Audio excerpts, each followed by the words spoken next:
Let's now shift our attention to the other big story that we are tracking on WION, and this, of course, has got to do with the presence of Russia's foreign minister at the summit of the Organization of Security and Cooperation, which has been hosted by North Macedonia, which has angered many member nations. While some boycotted the summit in protest, many also called out Russia's aggression against Ukraine.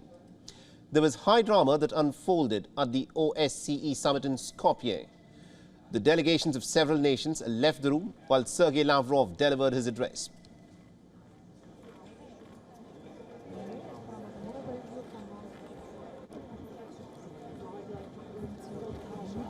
Lavrov accused the West of killing off any chances of reviving the grouping that he said was in fact on the brink of collapse. ОСCE, по сути, превращают в придаток НАТО и Евросоюза. Организация, давайте признаем это прямо, находится на краю пропасти. Встает простой вопрос: имеет ли смысл инвестировать усилия в ее оживление? North Macedonia, which is a member of NATO, which holds the OSCE's rotating chairmanship until December 31st, briefly suspended its ban on flights from Russia to allow Sergei Lavrov to fly into the country for the meeting. This after Bulgaria had refused to let Lavrov's flight to fly over its airspace, an act which the Kremlin spokesperson has described as nothing but foolish.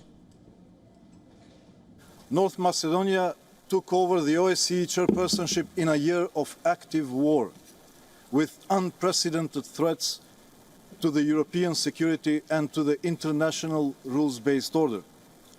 Russia's war of aggression against Ukraine flies in the face of all that this organization holds dear. The Helsinki. Now, there are a total of 57 nations that make up the OSCE, which is the world's largest regional security organization. And this year, the Baltic nations of Estonia, Latvia and Lithuania have decided to skip the summit altogether.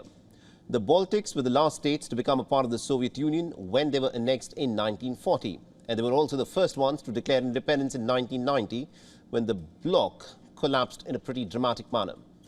Joining them in their protests against Russia are nations such as Poland and Ukraine at the OSCE summit. They've called out the Russian aggression against Ukraine. They claimed that Russia was being given a platform to spread its propaganda. Meanwhile, the United States, the United Kingdom and France have reaffirmed their support for Ukraine and Russia's neighbors at the OSCE summit in Skopje.